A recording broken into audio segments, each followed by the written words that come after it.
Comissão de Finanças começa a apreciar contas do governo do estado. A Assembleia aprova por unanimidade o projeto de lei que proíbe o uso de bala de borracha pela Polícia Militar em manifestações públicas. Comissão de Transportes e Comunicações quer esclarecimentos sobre supostas denúncias de irregularidades na CPTM. Audiência pública debate casos de desaparecimento e assassinatos de homossexuais ainda não esclarecidos pela polícia. Agora, no Jornal da Assembleia. Olá, boa tarde. O Jornal da Assembleia de hoje começa com as informações sobre os trabalhos dos parlamentares e quem tem as informações ao vivo, direto do plenário Juscelino Kubitschek, é a repórter Ana Kaline. Ana, boa tarde. Boa tarde, Sérgio. Os trabalhos aqui em plenário estão bem intensos. Ontem, os deputados fizeram uma sessão extraordinária que foi até às 11 da noite. Eles encerraram a discussão de um projeto de lei de autoria do deputado Barros Munhoz, do PSDB, ele que é líder do governo, que trata do programa de regularização ambiental das propriedades rurais. Na verdade, este projeto tem como principal objetivo adaptar o Estado de São Paulo ao Código Florestal, que é uma lei federal. Como eu disse, só foi encerrada a discussão, mas os deputados devem retornar em sessão extraordinária na noite de hoje para votar essa proposta do deputado Barros Munhoz. Mas hoje, a partir das 2h30 da tarde, tem a sessão ordinária. Os deputados devem fazer seus pronunciamentos livres, tanto no pequeno quanto no grande expediente. E há a expectativa também da reunião do Colégio de Líderes, para os deputados decidirem se algumas outras propostas devem também ser apreciadas na noite de hoje. A grande expectativa, como eu disse, é com relação a esse projeto do deputado Barros Munhoz. Os produtores rurais têm acompanhado de perto, eles têm vindo à Assembleia Legislativa, pois há uma grande expectativa nessa adequação da lei federal à lei do Estado de São Paulo, que pode ser votada hoje. Lembrando que todas essas atividades em plenário você pode acompanhar em tempo real pela nossa TV Web. Sérgio. Ok, Ana, e a repórter Viviane Cesarino tem as informações ao vivo também sobre a reunião extraordinária da Comissão de Finanças, Orçamento e Planejamento que acontece hoje à tarde aqui na Assembleia. Viviane, boa tarde. Boa tarde, Sérgio. Boa tarde a todos. Na verdade, ela já começou, né? Marcada para as 11 horas da manhã, essa reunião extraordinária da Comissão do Orçamento começou, já foi suspensa 2 vezes, porque, na verdade, como vocês podem ver aqui no fundo, os deputados estão negociando, estão tentando, entrar num acordo oposição e situação sobre a leitura, né, de um parecer do voto contrário que a bancada dos trabalhadores, os deputados, bancada do Partido dos Trabalhadores, que os deputados do PT fizeram juntos, que, na verdade, vai contra o relatório da situação apresentado ontem pela deputada Maria Lúcia Amari, do PSDB. O que eles querem nesse voto contrário? Eles querem ler todo um parecer que tem quase 200 páginas, que não considera regular, né, a apresentação de contas do governador Geraldo Alckmin do exercício de 2013. Eles querem ler página a página, inclusive porque tem informações do Tribunal de Contas do Estado, alegando falta de transparência nas audiências públicas que debatem o orçamento. Eles fazem questão de ler página a página, dentro desse processo de obstrução mesmo. O que eles estão decidindo agora é se isso é correto ou não. Então, nesse momento, suspensa a reunião da Comissão de Orçamento e a gente vai aguardar aqui para saber o que vai acontecer. Você pode acompanhar tudo pela nossa página na internet e ontem essas discussões todas já começaram, como você acompanha na reportagem de Jeremias Gomes. Os deputados que integram a comissão analisaram o processo de autoria do Executivo 3045 de 2014, que apresenta as contas anuais do governo do Estado, exercício 2013. A relatora deputada Maria Lúcia Amari, do PSDB, votou pela aprovação das contas, que já foram aprovadas pelo Tribunal de Contas do Estado. A oposição apresentou voto em separado, contrário ao parecer da relatora. O documento, com 181 páginas, critica a execução financeira e orçamentária do Estado. Nesse voto em separado, nós apontamos as deficiências do que tem nas contas do governador, daquilo que nós consideramos que são irregularidades que não mereciam ser aprovadas. Como, por exemplo, isso que nós estamos acabando de ler, que é um relato muito pormenorizado, muito detalhado da questão do metrô, né, das compras superfaturadas do metrô e da CPTM. Nas próximas reuniões, a comissão também deve apreciar o projeto de lei 1291 de 2014, o Orçamento do Estado, que estima a receita e fixa a despesa do Estado para 2015. O presidente da comissão, deputado Mauro Bragato, do PSDB, resumiu os trabalhos realizados. Nós vamos votar já as contas do governador e logo a seguir entrar no debate do projeto de lei enviado desta casa pelo Geraldo Alckmin em relação ao orçamento do próximo ano. Projeto de lei que proíbe o uso de bala de borracha pela polícia militar em manifestações públicas no estado segue para a sanção do governador Geraldo Alckmin. A proposta foi aprovada por unanimidade pelos deputados aqui na Assembleia Legislativa. São Paulo, 13 de junho de 2013. Em protesto, 7 repórteres da Folha são atingidos. 2 levam tiros no rosto. 1 perde a visão do olho esquerdo. 12 de junho de 2014. Mais uma jornalista é atingida por bala de borracha. 29 de outubro deste ano. A Justiça de São Paulo proibiu, por meio de liminar, que a polícia militar utilize balas de borracha em manifestações nas ruas. A decisão é do juiz Valentino Aparecido de Andrade, da 10ª Vara da Fazenda Pública da capital, que atendeu a pedido da Defensoria Pública de São Paulo.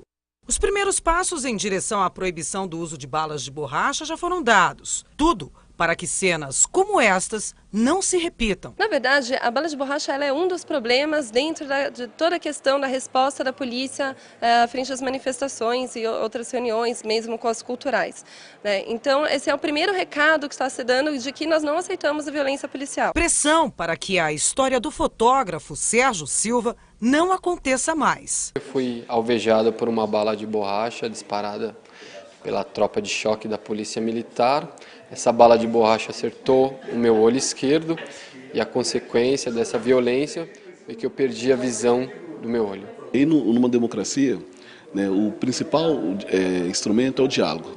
Né, o principal instrumento é o debate das ideias, né, e a construção de soluções.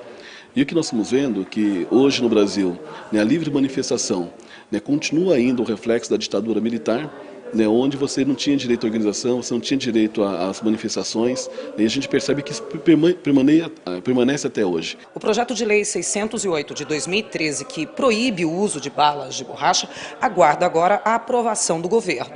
O prazo é curto, faltam menos de 30 dias para que a lei seja sancionada ou vetada. Nós acreditamos que o governador está animado, inclusive, foi reeleito, tem um mandato pela frente e ele vai olhar com carinho, com respeito a essa decisão unânime aqui da Assembleia Legislativa e vai com certeza sancionar e nós vamos poder tirar definitivamente o uso da bala de borracha nas manifestações públicas aqui no nosso estado.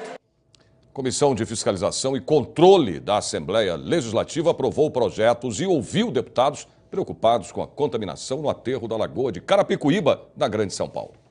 Dos 29 itens da pauta, 11 foram aprovados com o pedido de arquivamento do processo e 18 deles feito o pedido de vista, para serem melhor analisados pelos parlamentares. A comissão é deliberativa. Nós fizemos o seguinte, nós pedimos o arquivamento de todos os processos, mas mesmo assim, desde que haja a fiscalização do Tribunal de Contas do Estado em cima de todos esses processos. Assim que eles terminarem de analisar, se tiver alguma irregularidade constatada pelo Tribunal, então volte para a comissão e para que a comissão continue trabalhando e fiscalizando e cobrando as empresas públicas de São Paulo. O deputado Isaac Reis está preocupado com o processo referente à contaminação da Lagoa de Carapicuíba. Esse relatório, ele procura regulamentar a situação de como está se dando o aterro da Lagoa. Na minha opinião, é o maior crime ambiental que estão cometendo no estado de São Paulo. Então, paira algumas dúvidas como está sendo essa operação. Então, nada mais justo do que essa comissão fiscalize, né? Controle essa situação. Eu não quero julgar ninguém, não estou fazendo julgamento precipitado, mas alguns fatos chamam atenção. é um montante de que gira em torno de 4 a 5 milhões por mês. Não há licitação nenhuma feita. A deposição do dejeto é feita na noite, não é no dia. Existia um tanque onde a CETESB ela ia fazer análise do material que está sendo jogado na lagoa, porque há cerca de uns 10 anos atrás, isso aí deu reportagem na mídia do Brasil inteiro. Esses dejetos que estavam jogando lá foram 3 toneladas de peixe que morreram, ficou coalhado. Então, isso pode ser uma bomba de efeito retardado, que estão jogando material contaminado e amanhã depois Carapicuíba está se tornando uma Cubatão da vida. Crianças nascendo com um problema, pessoa tendo câncer de pele.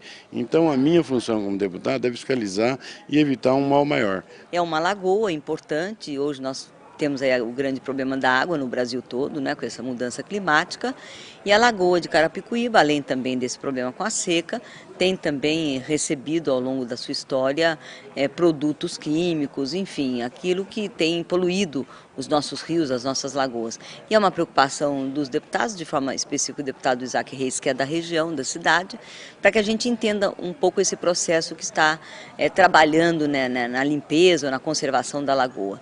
Como a nossa data já é final de ano, nós vamos então propor uma reunião, né, uma visita à secretaria, para que nos informe como está sendo feito esse trabalho com relação à lagoa de Carapicuíba. Vamos fazer isso até o final do ano.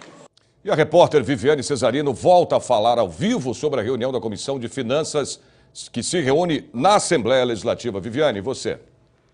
Isso mesmo, Sérgio. Eu estou aqui ao lado do presidente da Comissão do Orçamento, que é o deputado Mauro Bragato, do PSDB. Parece que houve, sim, um acordo entre oposição e situação e a gente vai saber dele como é que foi esse acordo. O acordo foi dado como lido o item primeiro da pauta, que está relacionado às contas do governador. A oposição estava lendo o voto em separado, né, contrário às contas do governador. E então foi feito um acordo já para dar como lido o texto, né, do relatório do Partido dos Trabalhadores, e na próxima terça-feira voltaremos a abordar esse item, já que é a fase de discussão e de votação. À tarde voltaremos às 14h30 para justamente começar a apreciar a peça orçamentária que chegou nesta casa em 30 de setembro. Então, agora à tarde, a deputada relatora Maria Lúcia Amani vai nos apresentar o seu relatório e vamos começar a discussão e votação da peça orçamentária na casa. Que fixa receitas e despesas para todo o exercício do ano que vem. Isso, do próximo ano, 2015. E é importante dizer que é um processo longo, o debate aqui na casa é assim mesmo. Nós temos que ter em conta que é um parlamento, tem a minoria e tem a maioria, existem regras e tem que ter, acima de tudo, compreensão desse jogo legislativo. Muito obrigada pela entrevista. Obrigado. A gente volta com você aí no estúdio, Sérgio. Obrigado, Viviane. Vamos saber agora da previsão do tempo. Terça-feira nublada em São Paulo. Deve chover em áreas isoladas no fim do dia. A máxima chega a 28 graus. Em Campinas, sol forte e calor, máxima de 31 graus. Em São José dos Campos, céu encoberto e calor, faz 30 graus. Em Sorocaba, tempo parcialmente encoberto, mas faz calor. A máxima chega a 31 graus. E em Ribeirão Preto, o sol fica escondido na maior parte do dia. A máxima é de 30 graus. Você vai ver a seguir. Comissão de Transportes e Comunicações quer esclarecimentos sobre supostas denúncias de irregularidades na CPTM. Os detalhes você tem depois do intervalo. Até já.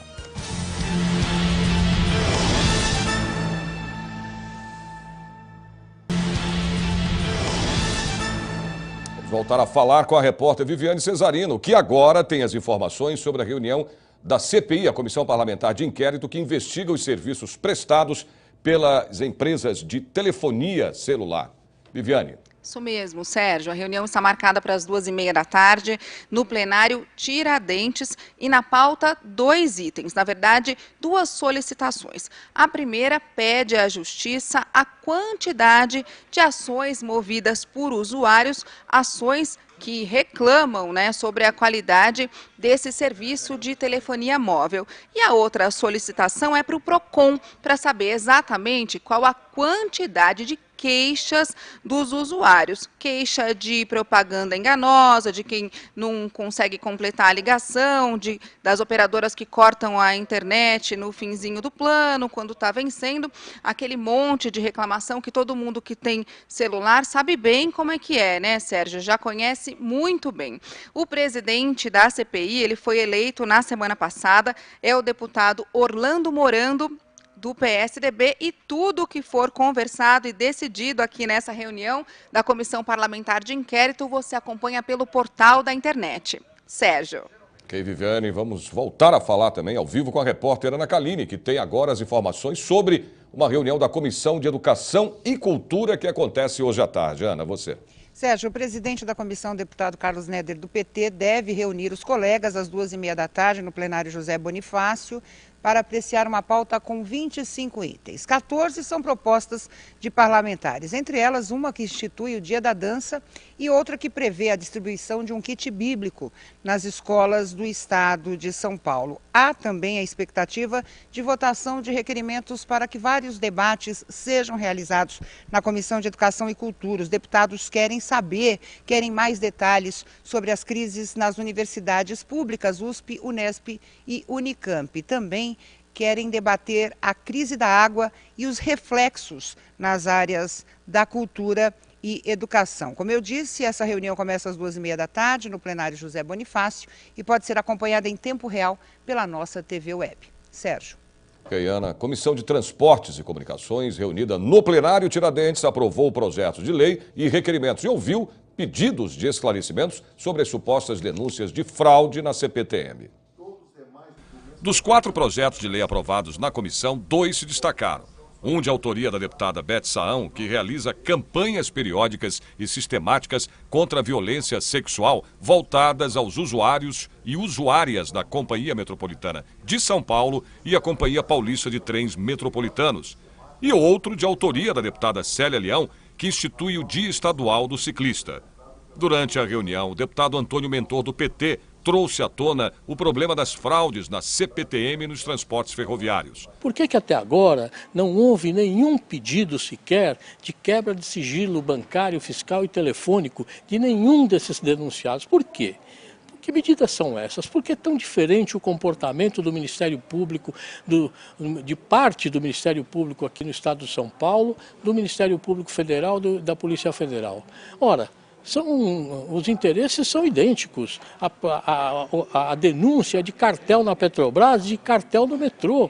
Ou seja, o ambiente é o mesmo. Por que as medidas não são tomadas da forma idêntica? Essa é a nossa preocupação e é para isso que eu sugeri ao presidente João Caramês que tome uma iniciativa e proponha uma ação efetiva da Comissão de Transportes para colaborar no sentido de esclarecer essas questões. O presidente da Comissão de Transportes e Comunicações, o deputado João Caramês, diz que esse assunto já foi debatido várias vezes, mas que vai encaminhar um pedido ao Ministério Público para maiores esclarecimentos. Todos nós aqui da Assembleia, inclusive o governo do Estado de São Paulo, é a favor que se investigue, que se apure possíveis danos que o Estado tenha sofrido com relação a essa denúncia do cartel. Então, de todo esse período, nós já discutimos aqui exaustivamente toda a questão do cartel. Trouxemos aqui o secretário de Transportes, o presidente do CPTM, enfim, houve uma comissão que investigou todo esse caso, formada pelo governo do Estado. Agora é uma questão do Ministério Público. Agora, se o Ministério Público está retardando ou não, isso aí é uma competência deles. Nós vamos tomar uma iniciativa, próxima semana estarei apresentando aqui uma proposta, porque a gente possa também acompanhar essa operação, porque é dever nosso, nós não estamos fugindo disso não. Mas é bom que deixe claro a diferença de ambos os casos. Vamos saber agora como fica o tempo à tarde em mais cidades do interior e também no litoral do estado. Em Santos, sol aparece entre nuvens, faz calor, máxima chega a 32 graus. Em São José do Rio Preto, tempo bom, 32 graus. Em Mogi das Cruzes, o sol aparece entre nuvens e faz calor, máxima chega a 30 graus. Em Piracicaba, tempo encoberto e calor, a máxima chega a 32 graus. A audiência pública debate casos de desaparecimento e assassinatos de homossexuais ainda não esclarecidos pela polícia. Voltamos já, em um minuto.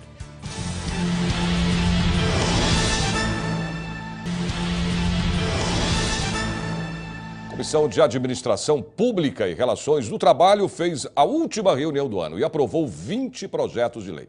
Logo no segundo item, uma discussão entre os deputados. O assunto: vagas preferenciais nos órgãos públicos apenas para advogados. Enfermeiros, psicólogos, médicos. Deputada Sara Munhoz vota contra. Dos 27 itens da pauta, 7 serão melhor analisados. Todos os outros foram aprovados. Inclusive, um pedido direto à presidente Dilma Rousseff para que mude o parágrafo 2 do artigo 59 da CLT, Consolidação das Leis de Trabalho. No novo texto, sugerido pelos deputados da Casa, deixa livre a escolha do trabalhador que, por razões religiosas, não poderia trabalhar das 18 horas de sexta até as 18 horas de sábado. Esta foi a última reunião do ano. E antes de encerrar, o deputado Major Olímpio chamou a atenção para o não pagamento do salário de alguns servidores públicos. Possivelmente há até manifestação na Assembleia Legislativa que funcionários de limpeza, de portaria, de vigilância que prestam serviços nas escolas, que prestam serviços em todos os órgãos públicos, que prestam serviços aqui na Assembleia Legislativa, só estão pedindo, pelo amor de Deus, pague aquilo que eu tenho direito. E o deputado Olímpio Gomes trouxe uma situação muito interessante e muito importante, que é o não pagamento de funcionários terceirizados, como, por exemplo, o pessoal da limpeza da Assembleia Legislativa. Eles não estão recebendo o seu salário por um problema administrativo qualquer, que precisa ser, vamos buscar a solução para isso imediatamente, e o que é também muito grave, não recebem o vale-transporte. Eles não estão podendo se alimentar e nem se locomover até a Assembleia Legislativa, seu local de trabalho. Então isso é muito sério e vamos junto ao presidente da Casa para que nós possamos resolver esta situação. Uma audiência pública no Legislativo Paulista debateu casos de desaparecimento e assassinatos de homossexuais ainda não esclarecidos pela polícia. Esta foto, tirada com um celular, é um dos últimos registros de Diego Fernando Silva, 30 anos, desaparecido desde janeiro. A irmã Fernanda denuncia que falta interesse da polícia e da empresa de call center onde ele trabalhava em solucionar o caso por um só motivo: a orientação sexual. Infelizmente, nesse país, só manda quem tem dinheiro. E quem não tem, obedece. Essa é a realidade. Porque, com certeza, se ele tivesse dinheiro, já teriam resolvido, já teria pelo menos falado se ele está morto ou vivo. Agora, pelo fato dele ser homossexual, está acontecendo tudo isso, eu tenho certeza. Na audiência pública, a ONG Ação Brotar pela Cidadania e Diversidade Sexual também denunciou o caso do desaparecimento do bailarino Euis Antony de Oliveira e 5 assassinatos ainda não esclarecidos de homossexuais, todos em 2014. Está na hora, mas que na hora que o Poder Legislativo cobre do Estado e que saia daqui hoje já algumas determinações efetivas para que seja encontrada tanto a segurança pública do Estado de São Paulo e que saia também umas demandas com o Ministério Público Federal que a gente possa ter um aporte para encontrar os desaparecidos. Os assassinos têm que ser encontrados e têm que ser criminalizados porque existe crime de homicídio e existe crime de latrocínio. A coordenadora de políticas para a diversidade sexual da Secretaria Estadual de Justiça participou da audiência e disse que não faltam esforços, faltam pistas. A Secretaria de Segurança Pública, inclusive, criou um grupo de trabalho que tem representantes, tem da Polícia Militar, Polícia Civil, tem representantes da sociedade civil que estão no Conselho Estadual LGBT, que fazem parte desse grupo de trabalho, para pensar formas, estratégias para melhorar esse tipo de situação aí com relação a uma diminuição efetiva dos casos que estão acontecendo. A cada hora, um homossexual sofre violência no Brasil. De acordo com a Secretaria Nacional dos Direitos Humanos, os casos de homofobia cresceram quase 500%. Em 2011, foram registrados 1.159 casos e até outubro deste ano, mais de 6.500. Os jovens são as principais vítimas. A audiência pública ela tem como foco central exigir que o poder público tome providências, investigando e coibindo esse tipo de crime. Para nós, a homofobia é crime e o poder público, através da Secretaria de Segurança Pública, sobretudo, tem que tomar medidas em relação a isso, que é muito grave o que vem acontecendo no estado de São Paulo. Previsão do tempo agora em mais cidades do interior de São Paulo. Em Franca, sol e calor, faz 31 graus. Em Bauru também faz muito calor, 30 graus. Em Limeira, tempo bom, os termômetros marcam 29 graus. E em Marília, tempo encoberto e calor, a máxima chega a 31 graus. O Jornal da Assembleia desta quarta termina aqui. Você pode rever as reportagens da edição de hoje do Jornal da Assembleia na internet. É só acessar o site www.al.sp.gov.br e clicar em redes sociais. Para você, uma ótima tarde, até amanhã.